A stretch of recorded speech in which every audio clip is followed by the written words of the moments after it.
Hey everybody, welcome back to another video, and today we're going to take a look at a video that has been put out by IGN.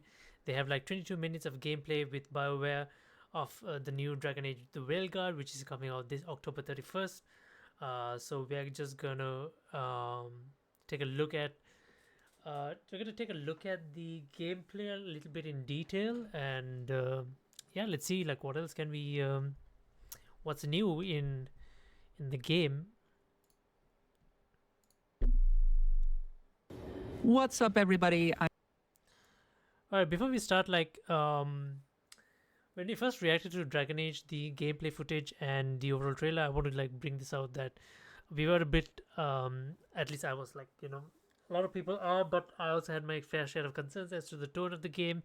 It seems a little bit different from past games, from the past Dragon Age games. It looks a little bit, what direction are they going in? So some of the design decisions they choose to take. So yeah, we have a few concerns about that. The gameplay looks a lot more linear, less open worldish compared to Dragon Age Inquisition. But we will see if that is still the case in this new gameplay footage. So let me just reduce the volume a bit because it's a bit too loud, and yeah, let's jump into it. Everybody, I'm Kat Bailey, and this is our extended look at Dragon Age the Veilguard's gameplay. I'm here with BioWare lead developers Corinne Bush and John Epler. Corinne, what are we looking at today? Hey y'all, so today we're going to be helping out one of our companions, Davrin. This is part of his personal arc to rescue the Griffins long thought extinct. So is this like we're the going to take a base quick of journey operations? through the lighthouse, your base of operations. We're going to head into the crossroads and make our way to the dark swamps of Hosper. Are we a Kunari? So you're in the lighthouse. Is it a Kunari? This is your base of operations that you inherited willingly or unwillingly from Solus. It is located in the Fade. It's where Solus was able to start planning his rebellion against the Elven God. Oh, so this base of operations, okay, that's interesting. This is located in the Fade.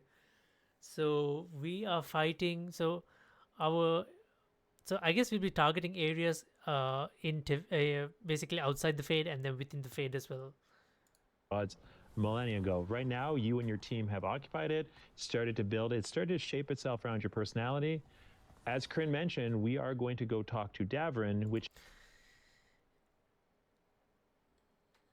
I don't know, this Kunari we are controlling, like, it looks off. It is a Kunari, right? I'm not sure. The design of this Kunari looks so much off. Like, I don't know, something is weird about it. I don't know what it is. Who is located up above, and is it each the of these hair? spaces Does kind of Kunari ever shapes have? itself Did around Kunari your ever have hair? companions as they live there, as they basically spend their arcs in those rooms. And we see here the glowing light above indicates Davrin's ready for us. Let's check in with him. Something wrong? We got a message. A place called the Cauldron was attacked. That's some sort of Grey Warden tavern.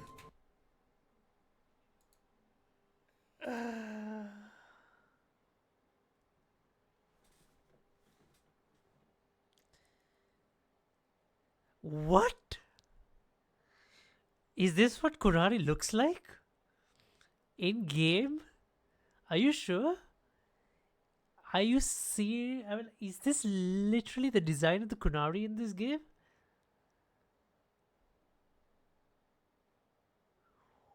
Like, the minute I saw that face, what is with the forehead? Why is it more human? What's with the skin tone? It's just the human with horns. A little bit of a pointy ear. I mean, like, dude, are you serious? Is this the design of the Kunari in this game? Dude, this is so bad. Kunari were like proper, well-defined, beast-looking type monsters. There was no issue in their... I think Dragon Age 2 had some of the best Kunari designs. I know in 3 they tried to make it look a little bit different, but it wasn't too bad. Like, Bull, there was an issue with Bull, like, his horns were like, hence the name Bull. But some of the other Kunari designs were like, it was fine. It was still not an issue. I mean, but this, are you serious?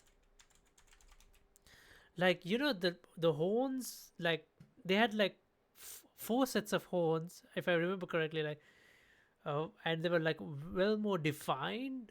They did not have hair, and like it's, oh my goodness, this looks like, you know, they just got implanted with the horns on their head. And look at that, dude, that looks so ugly. How does anyone do this and say and give this a pass?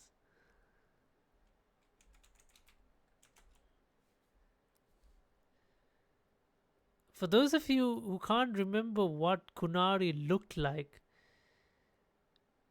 oh my god, are you serious? Like,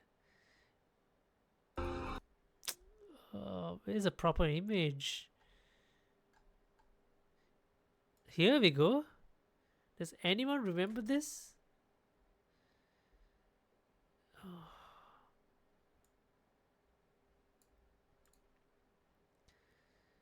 Does anyone remember this? This is what Kunari were. I mean, sure, the Dragon Age Inquisition one looked off, but like they were becoming more and more human-like. But it was still, at least you could just still tell the difference, like between this and like, yeah, this is a proper. Oh, dude, look at, oh my god, this is so. And it clearly says what a design. Dragon Age has ruined the design. Yeah, it is bad. I mean, dude, this like Dragon Age 2 had, I think this is when they properly nailed the Kurani design. Like this looked really badass, and I can't believe that this is what they are passing it for. Are you serious? I mean, like, look at that. Look at that, like, ew. I was hoping, because I played a dwarf in Dragon Age 1. I played as a human, like you couldn't play anything else other than a human in Dragon Age 2. So I did like dwarf warrior, I did human rogue. I think I couldn't do mage yet. I did elven warrior in Dragon Age 3. And I was thinking of doing a Kunari, either a warrior or maybe a mage for this. But you, this is horrible.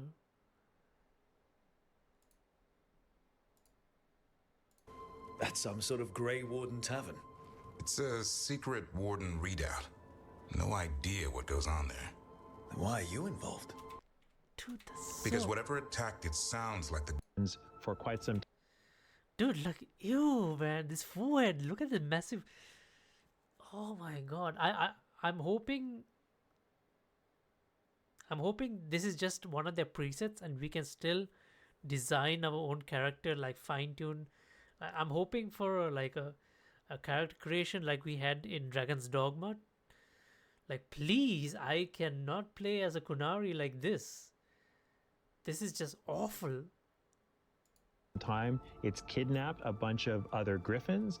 Davern has been trying to track it down. Now he's got a lead, so we're gonna go. Okay, another thing I'm hoping that they would improve in this game is like these kind of decisions that you make. Now this decision wheel, this is like a staple Dragon Age, right? Mass Effect. They always had this decision wheel in all the games. I'm not saying this is an issue with it, but I think what it would be nice is if they can give a little bit of explanation in some of the decisions as to what you're going to do, because sometimes some of these decisions, like not always, but you think like you're just going to say those words, but it implies that you're going to do an action later. Like, I don't know, like for example in this, I'll give you an example. Like for example, like is there an aggressive choice in Find this? this and go track this thing down. Yeah. So now's our chance, and it shows like not aggressive, more like a sturdy defensive tone or whatever it is you want to say, and then you end up just beating the guy for no reason. I mean, like if I knew that he was going to beat the guy, I wouldn't take that option, right? But there were some decisions I remember in past Dragon Age games, or it was it in Mass Effect, that we had an issue like that. Like we think like, okay, we're just going to say it is an aggressive. We know it's aggressive, but I think we're going to say it. But if there was something in brackets that we are going to take this action at the same time, dude, that would be massive help, because I think it would help us like craft the conversation the way we want it to a little bit better.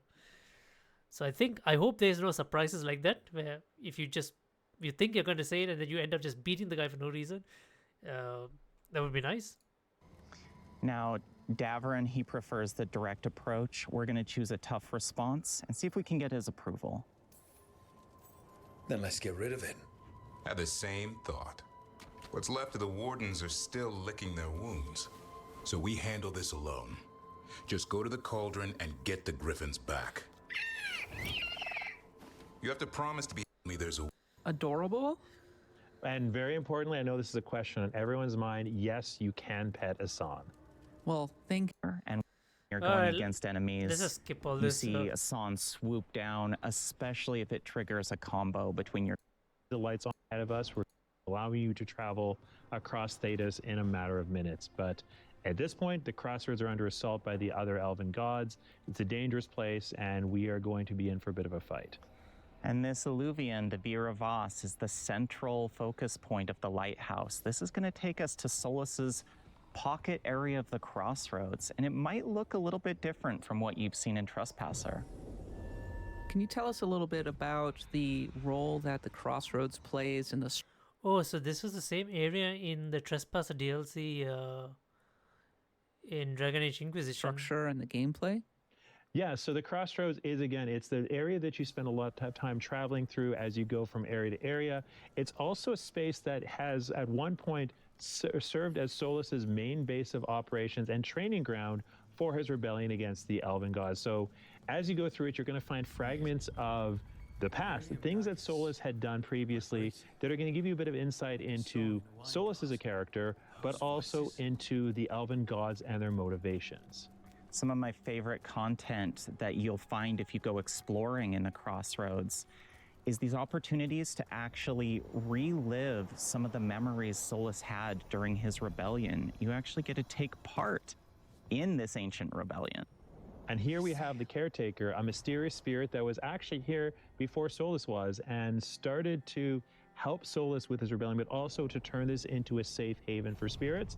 Again, as I mentioned before, the gods are assaulting the crossroads, so it's no longer the safe haven it once was, but you're going to work with this caretaker through quite a large amount of ancillary content to rebuild this into that safe home for these creatures that, if anyone knows Solus, he has a tremendous amount of affection for spirits.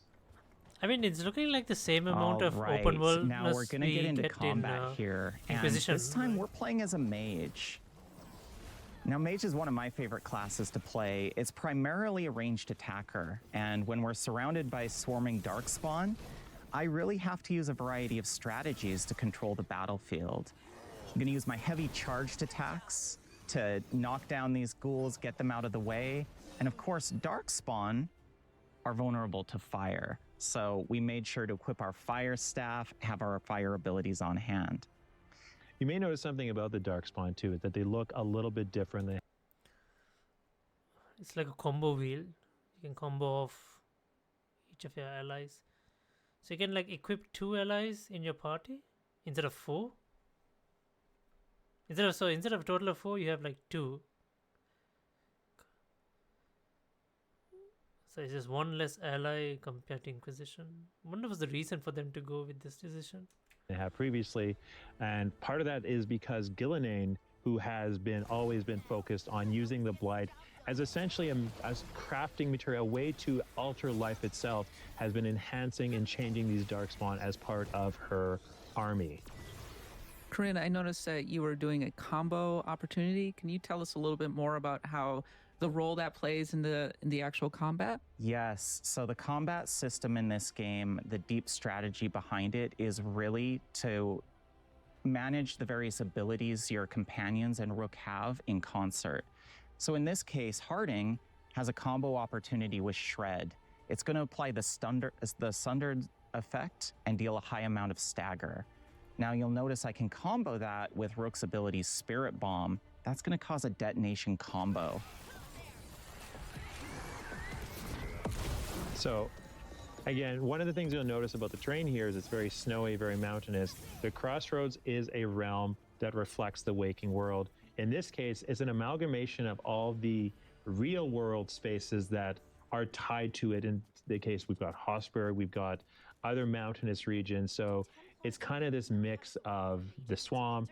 And as you'll see, as we move towards these alluvions, the architecture around them very clearly reflects what's on the other side. We're not going to spoiler and tell you exactly what's on the other side, but you maybe make a few guesses based on what you're seeing. Do I have to do the crossroads, or can I just fast travel right through? So it depends how you progress through the game. The first time you go to any of the new regions in the world, you'll traverse the crossroads to get there.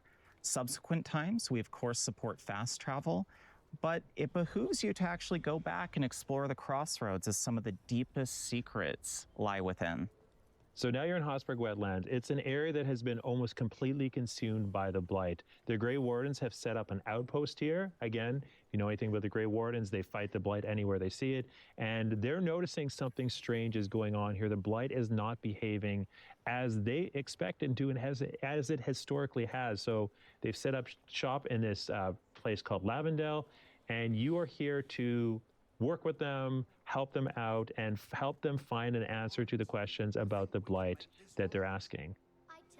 Tell me a little bit more about this area. It looks a little bit like a hub where you can get a lot of quests and things like that. That's right. So here we find one of the bases of the Grey Wardens. So you'll see they've really built up a small fighting force here to hold off the Darkspawn. What's more, the Grey Wardens are a faction we're going to be working with throughout the game. I hate it when they miss out on small details like this. Like, it's just a lost opportunity to make the game a little bit better. Like, if you just looked at The this, bases of the Grey Wardens. usually like So you'll see they've really built up a small fighting force over here, I would expect like you can just interact with your.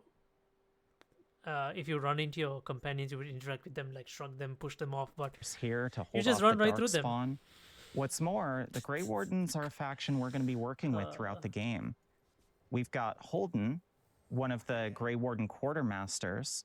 We're actually going to upgrade his shop and What? see what items he has in store for us, see if maybe it gives us an edge in combat. And the Grey Wardens, much like the other factions, they understand the stakes of the Wait, gods what? being out. They want to help you, but you their faction.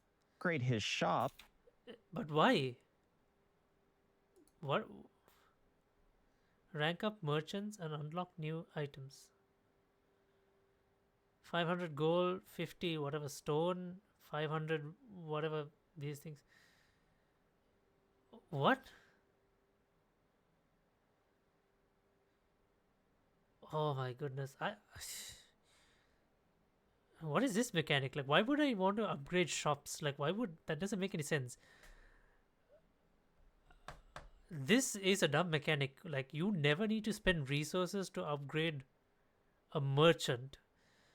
If you want to include tiers to a merchant, like, you know, like the merchant will sell you different items depending on some sort of a, you want to make, if you want to make the merchant like some sort of a progressive thing, like a shop, like a merchant, something progressive, you should not like unless like they are in your base of operations, because like these guys are just merchants who are hanging about across the world, right? Unless like these are merchants or whoever in your own personal base, it does not make sense that you need to spend resources to upgrade them for no reason. If you want to add some sort of a progressive element to this, then it should be something sort of like a faction, some sort of faction points or whatever. Like, the more quests you do for them or the friendlier you are with them, it depends on your alliance meter with them, right? I would expect that's how the mechanic to work. So the friendlier you are with them, the more bonus items you unlock in their shop. So that's how it would trigger. So it could swing away both ways. So if you do things which are against the Grey Wardens, then they will be less friendly with you. Then you'll have less stuff to buy from their shops, and vice versa. That's how I would expect these kind of mechanics to work, especially with merchants who are available in the surrounding world and not merchants in your own personal base. Now this is just an unnecessary. So it says shop rank 1, maximum 4. Look, the last thing, I don't know how is it to come by these resources, but the last thing I want to do is worry about merchant upgrades, right? Like, and if you're not going to run into this merchant, if this merchant is reoccurring from time to time, that's fine. Or if it's a different merchant and the shop rank carries over, I guess that's tolerable. But this is super annoying. Like, you need to upgrade individual merchants like this. This is stupid. One of the Grey Warden quartermasters. I don't like We're this. actually going to I don't upgrade like- his shop and see what items he has in store for us, see if maybe it gives us an edge in combat. And the Grey Wardens, much like the other factions, they understand the stakes of the gods being out. They want to help you, but you need to help them first. They have, again, as Kryn mentioned, they're holding off the Darkspawn here. They have Exactly. other priorities. You so need to help them. getting them more Hence, powerful allows them you to more earn more meaningfully faction points contribute or whatever to it is. your fight against the Elven gods. And that should be the So where are we reward. going next? You don't All right, so we're heading out of like, I don't want to like do quests and help them and progress the Grey Warden side questing, do all that progress and then have to spend more resources to unlock more stuff within the. That's just ridiculous. It's a meaningless progression. This upgrade shop stuff. It's meaningless. It doesn't make any sense. It doesn't tie the questing elements together. Like, why am I doing quests for them and then I have to spend stuff on their shops as well? Like, I have to spend resources to get access to more stuff. I mean, that should not be the case. the Grey Warden fortress into the small town of Lavendel. Now, this used to be a beautiful place full of life, flowers, and you can see what effect the blight has had. But the residents are still here. They're trying to make the most of their lives, and you can see there's plenty of opportunities to help them. In fact, we're going to quickly check in with Finn the physician and see what he has in store for us. So Flynn, again, one of the focuses of this game is characters, not causes. I've been busy with patients, but I'm short on medical supplies. My mentor. Flynn is a warden who you will do quests with. We wanted to make sure that Are your companions actually following you around? I don't the see them side running content behind of you. Dragon Age: The Veilguard felt as meaningful and tied to the overall It feels conflict like of the game if you stop to as interact with someone or you anything get into else you combat, do. they We just don't want appear you to instantly, just go but off and do random after that, they're tasks. just missing. Everything needs to feel meaningful, hope. either contributing to your fight against the gods or contributing to the growth of your companions and the factions that you need at your side to stop the gods. You look a bit worried. We're not sure where some of our wardens are, Beckett and a few others. We're supposed to check in. We need to look out for each other more than ever. It's just, I know they took Weishaupt hard, and I hope It's they're so okay. difficult to take this thing more seriously with that Gunnar design. Like, it is All just right, so pathetic. so we picked up a couple of quests in Lavendel, but we're here to help Davrin. So we're going to make our way through the perils of Hossberg and try to get to this Warden Fortress of the Cauldron. Seeing a lot of kind of organic matter. I suppose that's the blight. Absolutely. So the blight at this point, as mentioned before, the wardens understand it's changed. It's become a lot more organic, a lot more alive. You know, back in Dragon Age 2, Inquisition, Origins, the blight, while it was a slow-moving wall, it didn't have this almost sentience, this almost thought behind it. And obviously, we've talked about how the gods that are out are blighted. That probably has something to do with it, and it's made this area far more dangerous than it would have been before. And you might notice as we get into combat with some of these Darkspawn that they do look a little bit different than before, and that's very intentional. Gillenane, the god of monsters, she uses blight like a medium to sculpt and warp the Darkspawn to do her bidding, to suit her purposes. So right now you'll see a couple of Hurlocks, one with some pretty disgusting growths on its back. Again, the idea that the Darkspawn and the Blight is an organic weapon. They're not just coming out and, making swords, making armor. They're using the Blight to augment themselves so they can more effectively defeat you and also give the gods the world that they desire. All right, now I'm actually going to switch to my Orb and Dagger on the Mage. And those of you that were fans of the Knight Enchanter in Dragon Age Inquisition, you might feel right at home with this. This is a more melee-focused, more agile version of the Mage. One of the main mechanics here is you can use this elemental orb to apply stacks of elemental damage to the enemy and then unleash them with your dagger to detonate them. So again, we're in, you'll notice that there are blight pools. The darkspawn aren't just coming out of nowhere.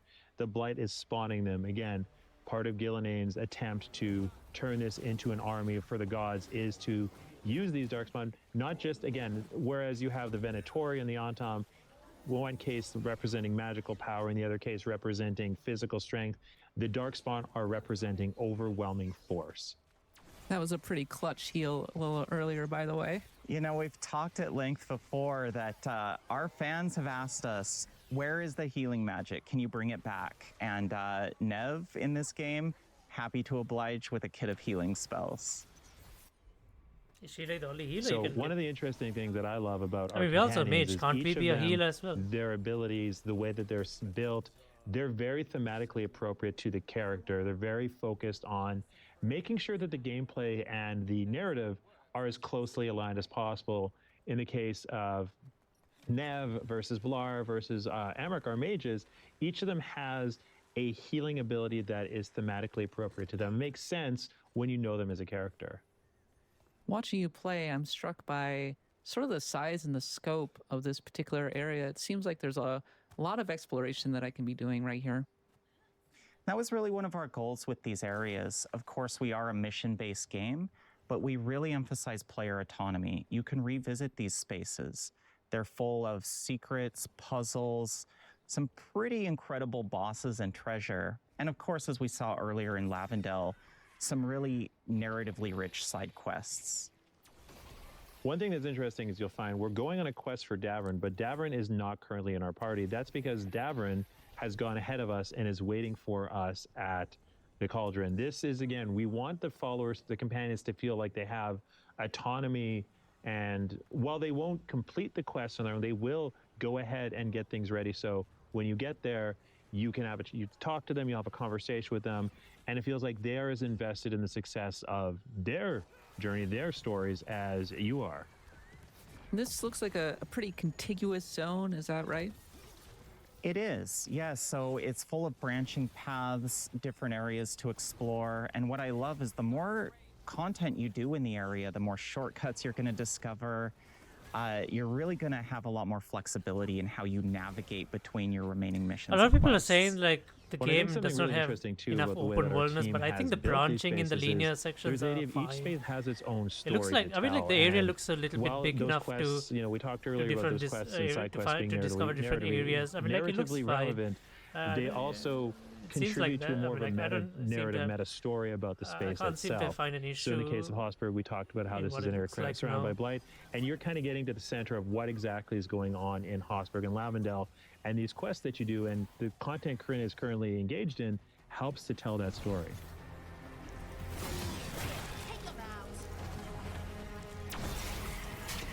I can't remember if we had a Alright, parry you in can see the our did we? companions are up Or is here it just the attacking dodge? this dark spawn on their own.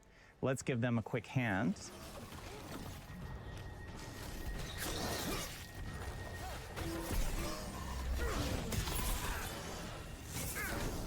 All right, and I love positional gameplay, making use of the environment to your advantage. And I just saw that you could do a takedown move, so it's kind of a finishing move. You can, you can. Now, in this particular build, Sorry? I'm really focused on using necromantic energies to siphon life force.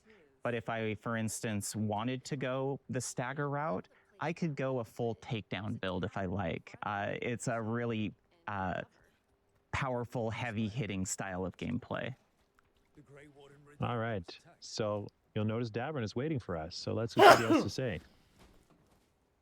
The sun flies in. Yeah, a bad day at the Cauldron. What could... Starting is a rogue, and each of the classes, and you can build a party entirely of one class if you want, but the idea is that the classes synergize and they can set up and detonate each other's abilities in a very interesting way. Now, because you have a lot of freedom in how you build your character, you can, again, as said, you can have all rogue party, all mage party, all warrior party, and it still works. But in this case, Nev and Harding are very effective at setting up and detonating, in this case, as Corinne's going to show. So we're in danger here, and this is really what I love about the tactical layer of combat. If you get in that clutch situation where you've got this devastating incoming attack, great time to pause gameplay, weigh your options, and in this case, I'm I going mean, to it's go just the back tactical to our pause you combo have in the here previous games as well, and right? see if I can just quickly get out of the way.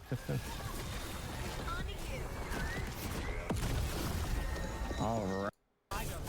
Kryn is organic. Here, this is well into the game, so combat counters have really ramped up, and it really shows the importance of positioning, using your companion to revive here, and Nev to the rescue. And as Corinne mentioned, this is later in the game, and Hossberg itself is what I would consider a later game area. You don't want to be, and generally not a pleasant place to be.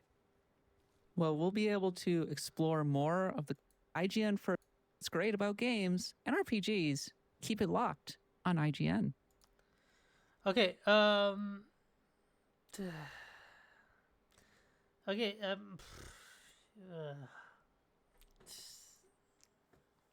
I don't know, man.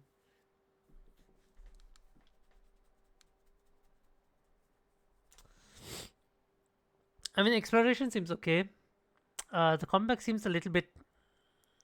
I don't know. It seems like it seems very plain. I mean, like it looks like the same old combat from the old one, but they've just messed up with the layout. Added some sort of a detonation ability, so you have with an easier UI button input layout to combo off of your companions. I don't know the reason as to why they reduced the companion size of your party from 4 to 3.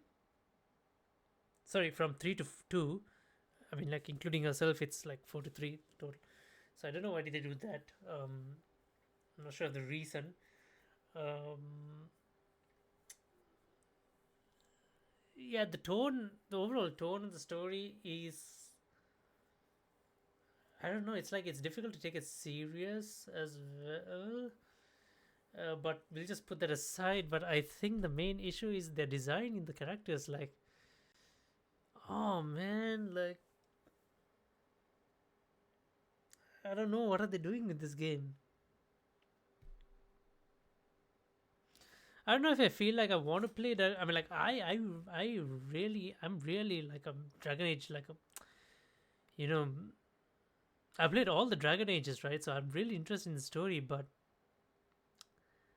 man, I don't know. For some reason, I don't feel like if I wanna be in that much of a rush to play it anymore, because like it doesn't feel like the same Dragon Age as back then. Like, it's like they're like making it very normal.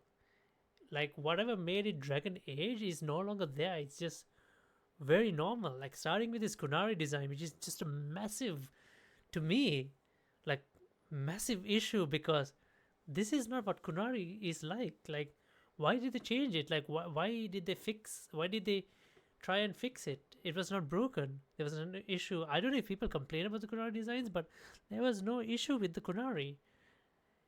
That magical, mystical race was fine as it is. That is what they looked like. That is what their race was all about. The Arishok, the Coom. Oh my goodness. This is a human with some horns grafted onto his head. I don't know, man. I don't know. I mean, let me know what you guys think. Like honestly, what do you guys think about Dragon Age Veilguard? Like ever since the first trailer dropped, like where they had this Borderlands style to introduce the characters, like this very happy, sort of like a happy vibe about it, rather than a more serious, dark tone. I've been having question marks of this game. I'm still not sure what to expect. I don't know, man. I don't know.